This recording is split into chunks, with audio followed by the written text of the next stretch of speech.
Hey guys, welcome back to another episode of Beyond the Core. I'm Armand Basha, and today I have a very special guest with me, my head coach at OTD, Off The Dribble SG, Coach Mell. Nice to see you, Coach. I see. Do you mind introducing yourself for us a little bit?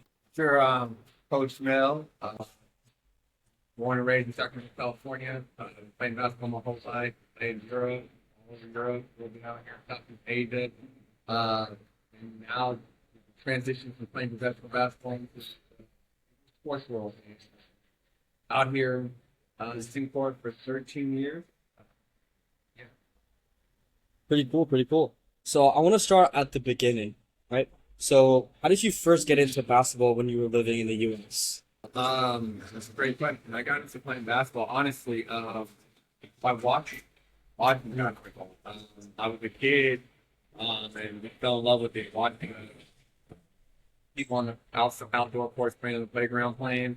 And I can remember like watching it on TV, like excited, like love at first sight type thing. Yeah. Like thinking like, wow, I want to do that. That looks fun. That looks interesting. And then, ever since then, this was still. So you start from like a really young I age. started at the age of between 5 and 6. Oh wow. 5, 6 years old. Um, that's what I remember of being visible playing basketball.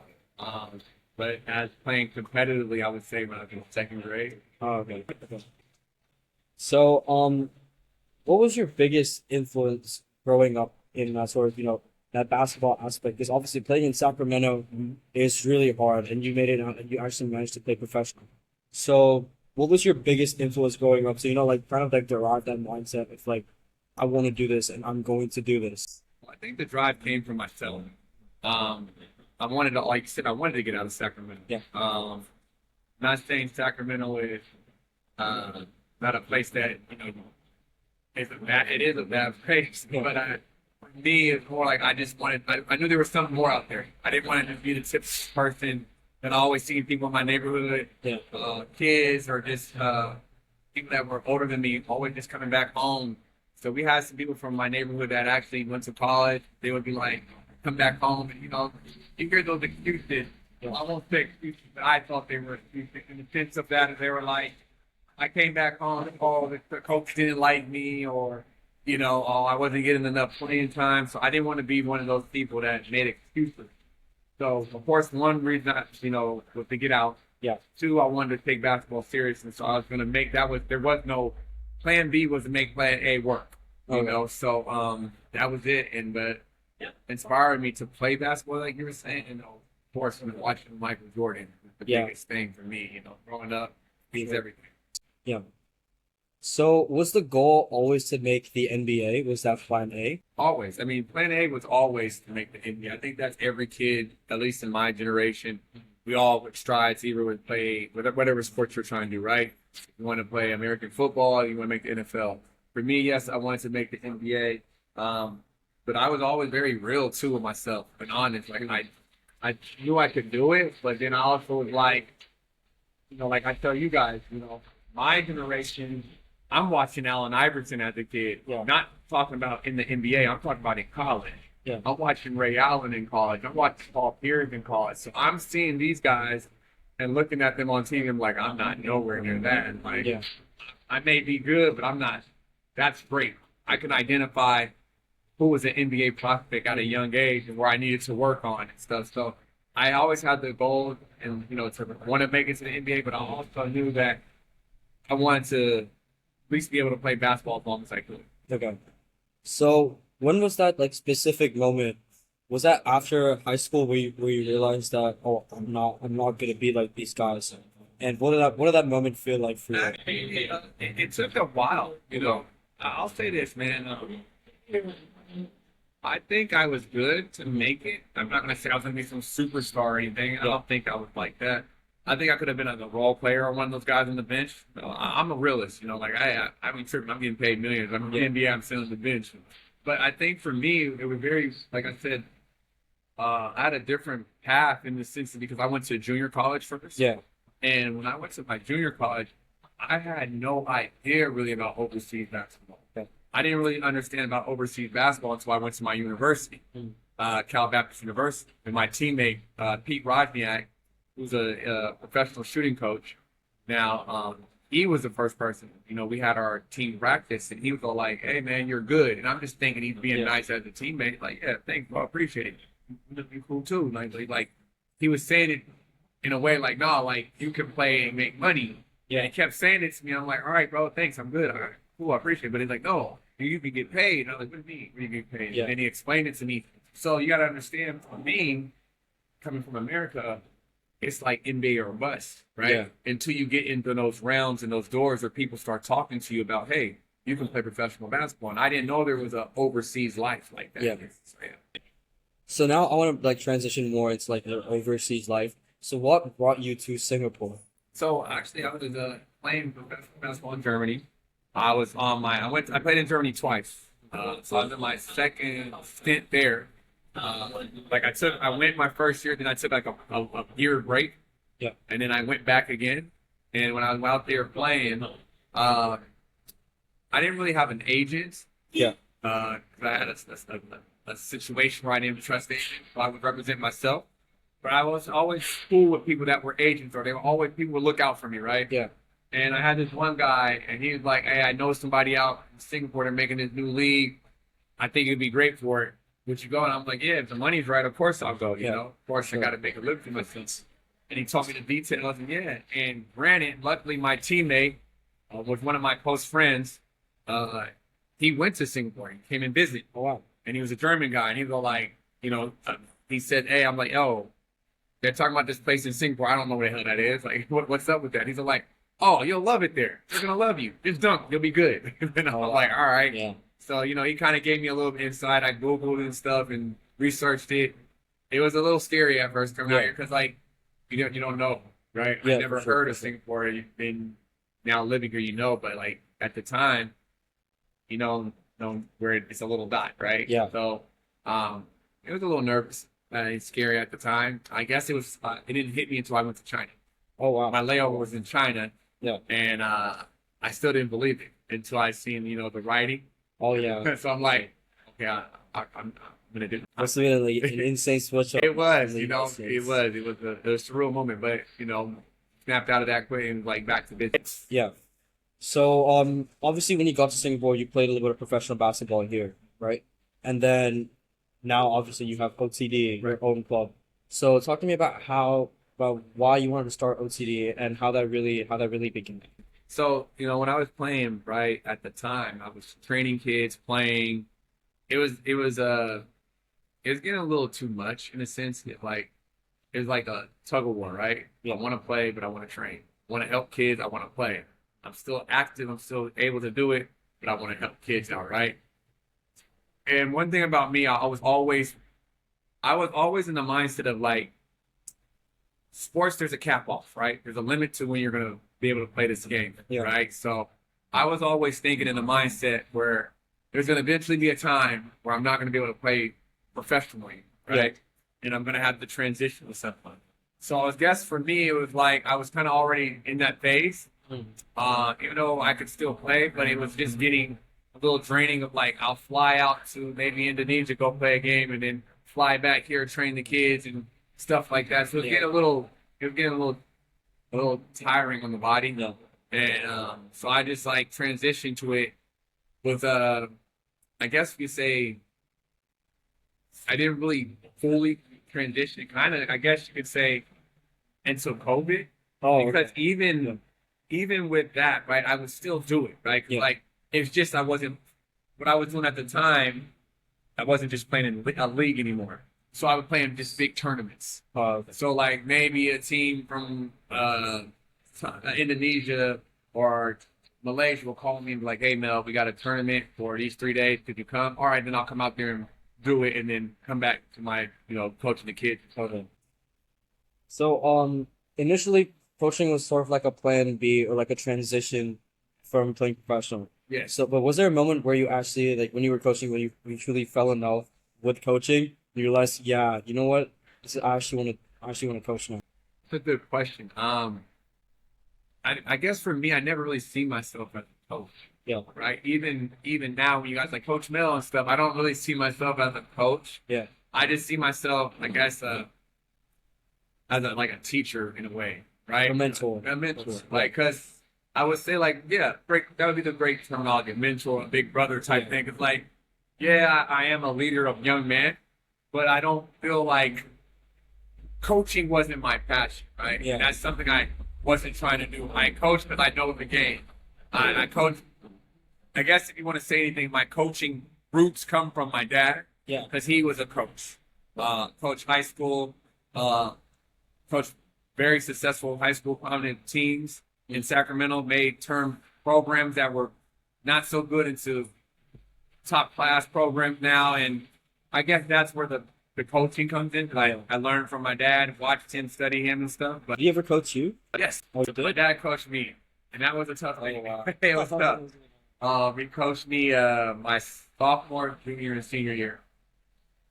Yeah, I don't know if I can put up with that, honestly. Because my dad coaching me, it was. not gonna lie. It was tough because you don't know, the separation from Yeah. the net. Is he coaching you as your coach, or is he coaching as dad? Yeah. Right. Right. But once you get over that and just realize, like, hey, some of your dad's traits, that's just him, just being him, and you still got to perform. And I really thank my dad for a lot of the things he has taught me and showed me in the game of basketball, because it helped me to become the man I am, and it also helped me succeed in basketball. So obviously with coaching, there's a lot of hardship and there's a lot of you have big moments of success, and you also have a lot of moments where you feel really down in the dumps, or like sort of you don't feel that sort of passion anymore for a few stretches. Do you ever have a moment like that, and what did that feel like? Yeah, I had moments where I just didn't want to coach no more, or as I am from America, like, let me move back home. I think everybody has some types of doubts, Yeah. or want to switch up some things, and maybe change it a little bit. Yeah. But I think for me, it's like I have said that plenty of times. I'm not even gonna lie. I remember when Preston, who's not here no longer, right? I mean, Preston was like, I used to always say, when Preston graduates, that's my last time coaching. But then I get a group of kids like you, Nikhil, and then okay, after them, then I get another good group of kids like, Blake, Wesley, Navishi, and then Don. Okay, when they're done, so it's like, I guess every group that I get, right, they rub off on me into a way where it's like, hey, coach, we need you, stay here. Yeah. And I can see the potential and the talent in them, and you want to see these guys succeed. So for me, it's always been that I always have that group that I'm really tight with. Like, as you see, me and you and Tristan, we're here at this Thai restaurant, just kicking back at first, just talking a little bit. Like, I guess for me, it's the bonds I make with you guys outside of basketball. It's always going to be the bond with basketball, but the bond that I make with you guys outside of basketball is what, I guess, it keeps us core. Yeah. I totally agree with you, honestly. I mean, as you've seen my journey from when I first started, I do feel like we've built a great bond outside of basketball. And obviously, I don't think you're gonna leave us anytime soon. I'm not gonna lie. At least not until we graduate. That's what I'm gonna say. But more specifically, what do you think is the most important thing you teach your players besides basketball skills? That's a great question too. I'm answering two different ways. Sure. Basketball wise, I always try to teach these things. Basketball IQ, right? Yeah. If you know how to play the game the right way, you can think the game. Whether you're good, talented, athletic, you'll always have a chance to play because you can outthink your player, or you know how to play the game the right way. You're a smart player. Outside of basketball, I really try to teach my kids real life stuff, right? Like, we live in Singapore, right? It's a bubble. It's a beautiful island. Love it, right? We got, not today, but majority of the time it's very sunny. Yeah. You don't have to worry about too much. You don't got to look over your shoulder. You don't have to worry about much, right? Totally. It's pretty safe here. But I always try to teach my kids, you and the rest of the boys, is that, like, this is a fantasy. You got to get prepared for the real world. Yeah. Real world, it's not a beautiful place. It's tough.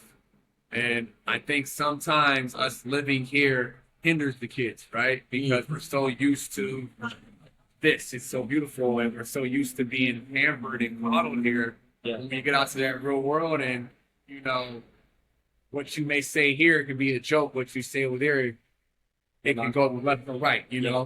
So I try to just make sure I teach the kids real life stuff, and I try to do that by sharing my life experience with him. I just want to make sure that the kids understand that it's real. And I am tough on you guys. I'm very hard. I'm tough on you guys because the world is not, like I said, it's not a pretty place. And I'd rather you get it from me here so you're prepared for it when you get it out there. Like, oh, I'm not fazed by this. Coach Mell told me this, or I remember something like that. Yeah. And for me, I guess that's the best thing as a coach. So I still got kids that used to play for me before you guys. Yeah. They'll write me on Instagram. Some connect with me through Facebook and be like, hey, coach, I remember you told me that one story about this. That life lesson stuck with me and it helped me in my journey in life. Yeah. So sometimes when you get your old players writing you messages like that, that's like the icing on the cake. Yeah, for sure. I mean, obviously, what you're teaching right now, I personally think is going to help me a lot in the future, especially when it comes to like perseverance, drive, and most importantly, I feel like this mental fortitude, right? Because you're hard on us even in training, but it's because you're hard on us in training and that sort of pressure that when like even in the game on Sunday, I felt we had that big moment. I felt prepared for it. I wasn't fazed by it. So I might not be, like a veteran, Yeah. but I do know what that feels like. No, man, I know it's a little off subject with your podcast, but honestly, bro, the way you played in that game for us last Sunday, I was so proud of you, man. Like, you better really, you contribute a lot, and you had some big moments. I felt like we played a really great team game, but like, Yeah. we're just talking about you right now. There was 3 moments. One, the big rebound you got to put the finish in, the drop off from the kill, he drops you off.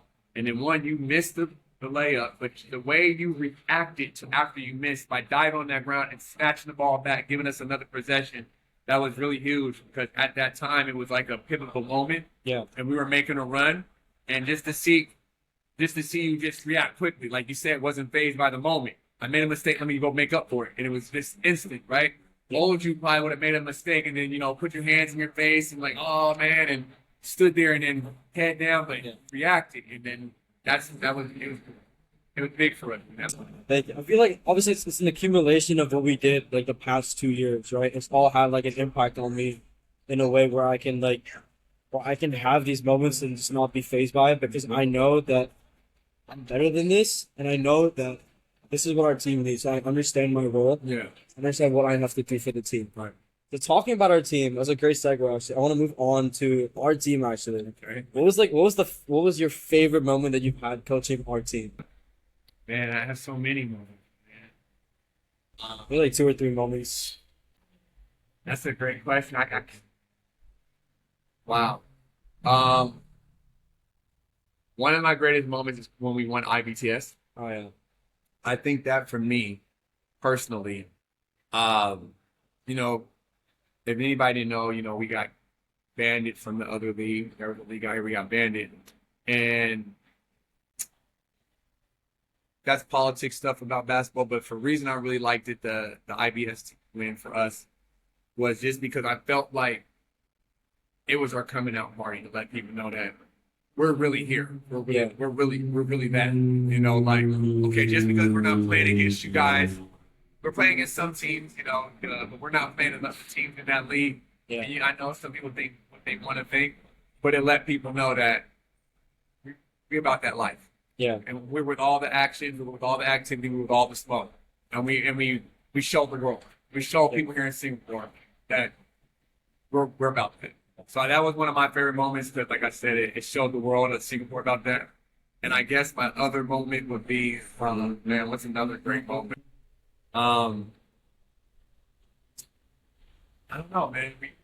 So many great moments. We did have a lot of We great have moments. a lot of great moments. But I think that one would be the best one for me. Like if I had to instantly, it's just because, like I said, just the drama that circled around it. Yeah. And I know, your kids, your peers, they talk all this, kids talk, which is cool. Yeah. But like I said, it just made people wake up and realize, like, okay, they're really real. And yeah. It's definitely really satisfying with it. I remember IBCS so vividly. Like it was crazy. Like the energy we came out with, and I'm honestly gonna say we didn't play that well the first game because we were all so nervous. Yeah. But the way we all showed up the second day, especially against like the hard games against like Perform, where we really showed out, But Nikhil also truly showed out. And I just felt like that was also, I would say, one of the best moments I've had on this team as well. So, Coach, thanks so much for sharing your time and sharing your wisdom. I know our listeners, especially the student athletes, will get a lot from this. I think we've really spoken a lot about some true gems. So, thank you everyone for tuning into Beyond the Court. If you enjoyed this episode, please like and subscribe, and we'll see you next time.